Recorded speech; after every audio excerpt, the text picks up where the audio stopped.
Okay, so let's begin. This is CSC443. Thank you for joining us. We have completed our review of essentials, methods, and concepts for the learning outcomes associated with Module 1. I was in the process of posting additional references and resources. Did people see in here that there's a study guide addendum, and there's CSC443 study guides related images, right? So I wanted to point this out. This graphic is a little different. It's cleaner and a little more precise than what we shared in the session on Friday. But it really helps capture the essentials for network security in most mid-size and larger organizations, in some cases with smaller home offices and professional practices. So you could have a law firm, or you could have a practicing group of civil engineers, and they have the means to have a little better infrastructure, right? So these are essentials, business grade, okay? This is not what you'd find in the home environment. In the home environment, it's very simple. The Wi-Fi router or service router that's provided combines the functions of router, firewall, and switch, right? And there is a DMZ function in many of those that you can use for gaming consoles, but it's a much simplified version of this, and it's a single device, so it's also a single point of failure, right? Does everybody understand what I'm talking about in the home environment, residential networks? Yeah, I do. Okay, very good. So this is the enhanced network security. So this has more granular detail. So if you go beyond the bare essentials in a business environment, I want to call out this detail right here. We have DNS in the perimeter, on the perimeter network, and that's public facing. And that is the DNS server that actually performs the name resolution on behalf of internal clients. After this DNS server internal forwards the request to this one. That is half of the split DNS that you can use to harden a network environment. This is pretty simple to implement. So you have an internal DNS resolver that clients inside use. They don't use external DNS because hackers have access to that external DNS. So put another way, this is inside the fort. It has an internal private non-routable address like all the other private internal clients, right? Or hosts. So we have, and it's part of the server VLAN or server subnet, right? DNS could be further segregated or isolated to be a part of DHCP and DNS. You could have like a network management subnet. You could have a file server subnet, right? And that's what you see down here, managed switches, DHCP, and so on. So you could pluck this out of the server VLAN and park it here under network management, because there is a network management function that DNS performs, in addition to providing industrial strength name resolution service. Now, what we're saying is that these devices are always working resolutions, but then this machine is caching the results. If it can't find the results in its own cache, it's going to pass that request out to the external DNS server. And it's this DNS server that is configured and maintained in a different manner so that there's less cache, it's read-only, and it does the name resolution out with the root servers out on the internet, okay? So in other words, in order to get any information about internal hosts, a hacker would have to get past this, and all they'd realize when they got to this DNS server is that somewhere behind a firewall on an internal network, there's an extra DNS server. If you hack this server, you know where it's resolving out to, but if you hack this server, there's no reference to this one here. So it's a dead end. Does everybody understand what I'm saying? It's a dead end. It's a one-way street. This DNS server has a reference in its configuration file where a hacker, if they compromise this, could find the external DNS. But if the hacker instead gets to this one, if it's configured properly, there's no indication of what this is doing for another DNS inside the fort. There are no breadcrumbs. So they can't backtrace into here and then get IP to name, address, resolution, or records, right? They can't get any information on the internal environment. Or if they do, they'd have to go other more elegant exploits, right? They'd have to be very highly skilled. This is just one split of the split DNS. So when we talk about split DNS, there's another cluster. There are two more DNS servers. This is the enhanced version of network security.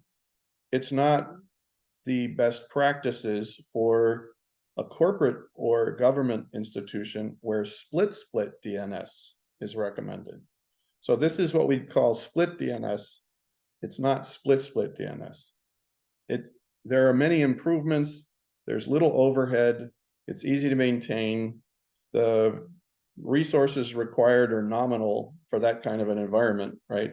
We're talking about two virtual machines out here, one here and here, right? So it's a very quick and easy thing to establish. In any case, I wanted to sort of recast our walkthrough of these scenarios, and I'm going to create a new graphic that shows best practices that's even more granular. It'll be a layered diagram where you can click down through it for each of the systems and resources that are implemented, right? So it'll be overlaid. That's going to take me some time. I might do that over Halloween because, well, it's pretty scary. And, you know, Halloween is all about scary, right? Good question. Yes. If we, like, let's say we get a Raspberry Pi and we create our own DNS, where would that be stored? Would that be on the private internal, or that would be within the perimeter version?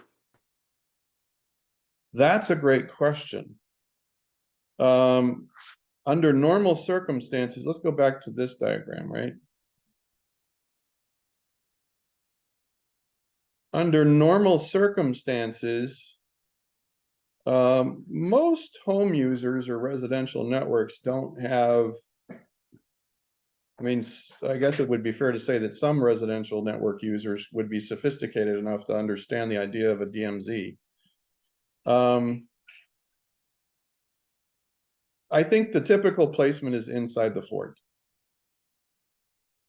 To answer your question with the quickest response, most people would park the Raspberry Pi in here with other hosts.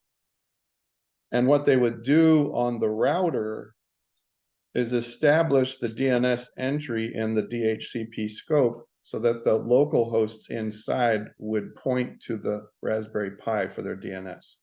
It was running Pi-hole, okay? Okay.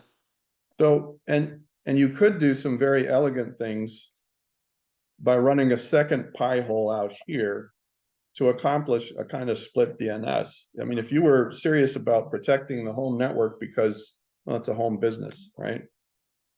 You know, for the cost of a $35 edition, right? A Raspberry Pi is 35 bucks.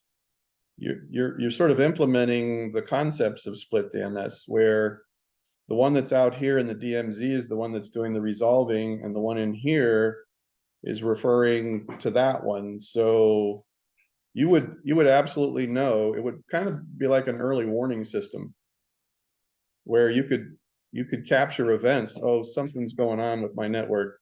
What's weird? The only thing you'd lose is a $35 Raspberry Pi, right? So that's a great question, and I'm really glad that you asked it.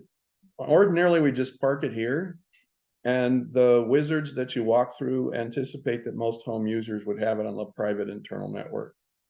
With a little bit of additional configuration, you could really turn up the dials on the thing.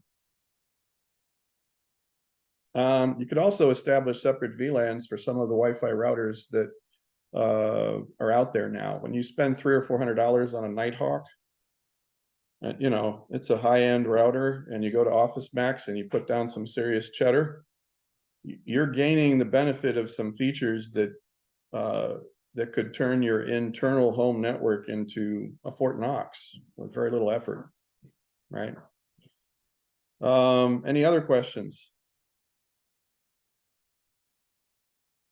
So I put copies of Module 3 study guide, Module 4 study guide, and Module 5 study guide on the Module 5 study guide addendum from CSC443.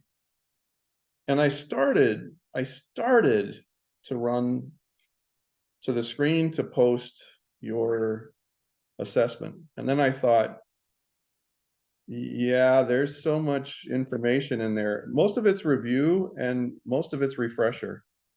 But if I threw your assessment up here, and then you were in the process of digging into the, then you went back and started digging in the references, you're like, where the hell is this? I thought, no, I don't want to.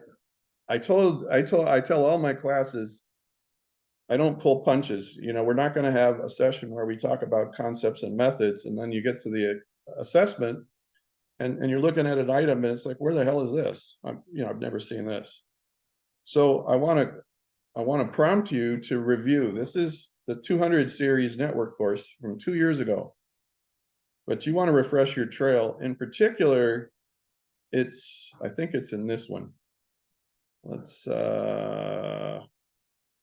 in particular, does everybody see this? Distinguish between sockets, sessions, and connections. Yep. The concept of a socket, you want to be sure that you understand how that works. And you're also going to want to refresh the trail with this image, because when you're doing network forensics, you're going to capture the stream of data that's flowing between two machines. You're going to be able to discern just from the exchange of packets, whether we're talking about a client-side machine or a server-side machine. And if you see both, you're dealing with peer-to-peer, an ad hoc network, right?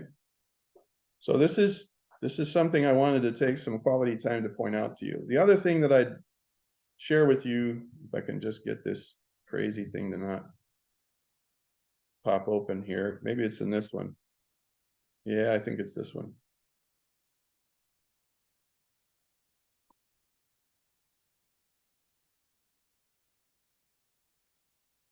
The ports, the known ports, you have to know those. You have to refresh the trail. If I'm talking about SMTP traffic, email traffic server to server, if I'm talking about SMTP traffic because you have a client that's retrieving email from the email server, it's on TCP port 587, right? If you see 993 or 110, it's web-based email. If you see 143, that's still email. So a lot of times people are using open source email platforms, right? And they're on 143 with IMAP.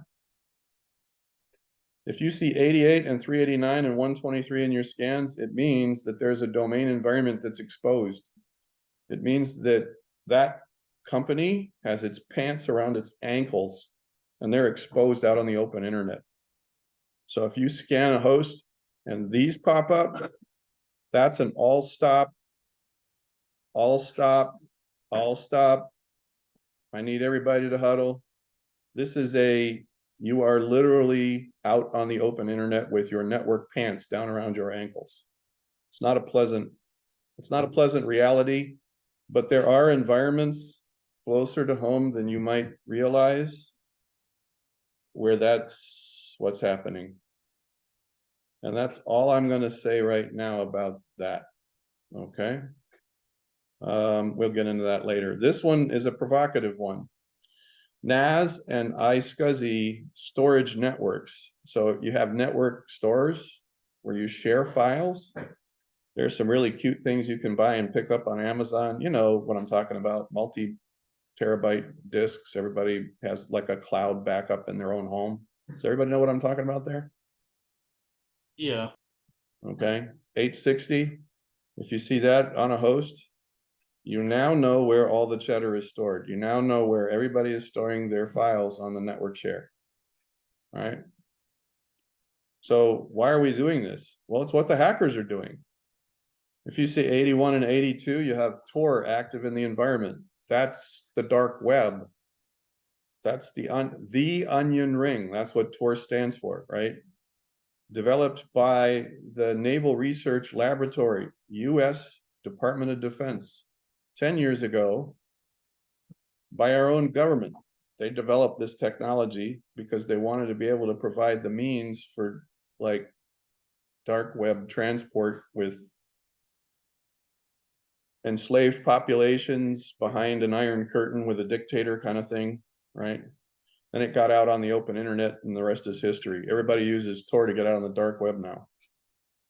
For those of you that may or may not be aware, if we're talking about network forensics here, you can backtrace with the right equipment.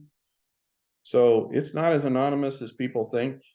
Folks can work backwards from the dark web and identify you. Everyone knows what this number means, right? 666.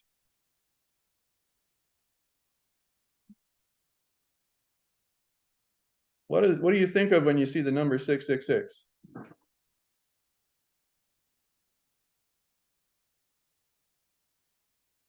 Do I have a volunteer to unmute their microphone and take a guess?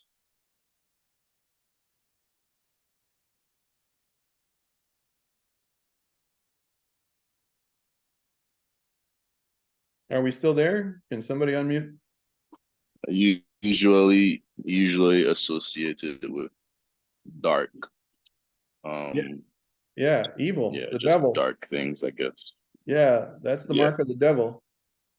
666 is referenced in, I think, the book of Revelations, right?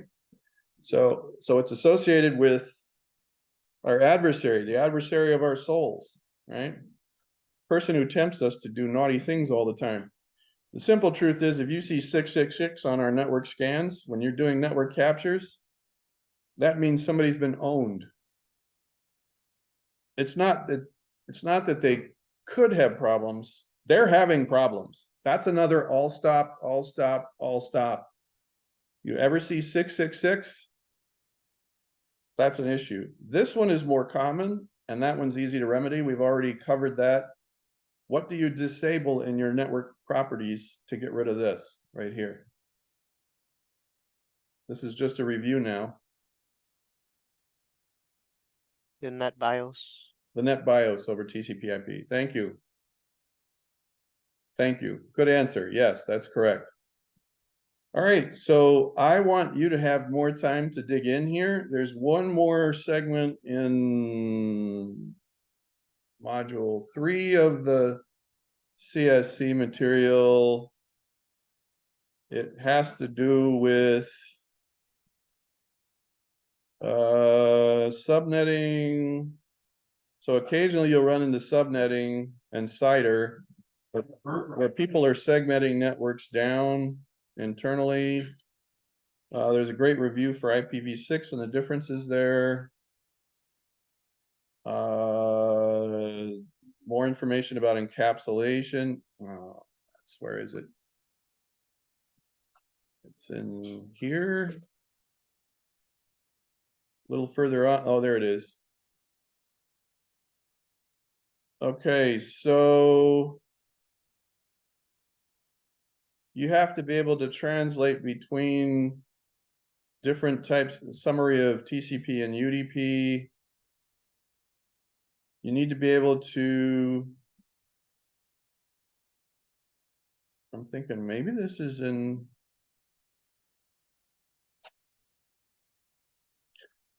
So another indication that you could be having, you know, if you want to discern which one is the server as opposed to a client, a server will have many more connections than the clients for a given service.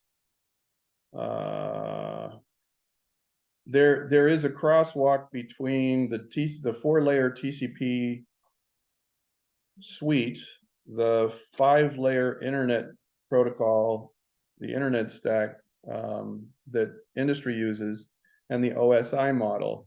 I'm going to put that out there yet. I thought that was in this study guide, so it's probably in module 2. I'm going to add module 2. Let me just check the addendum here to make sure we didn't miss that in here. No, yeah, okay. So there's one more module we're going to add.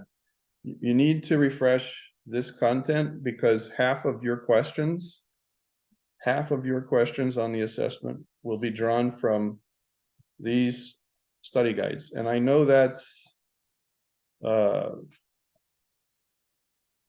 more content, but it should be refresher, okay?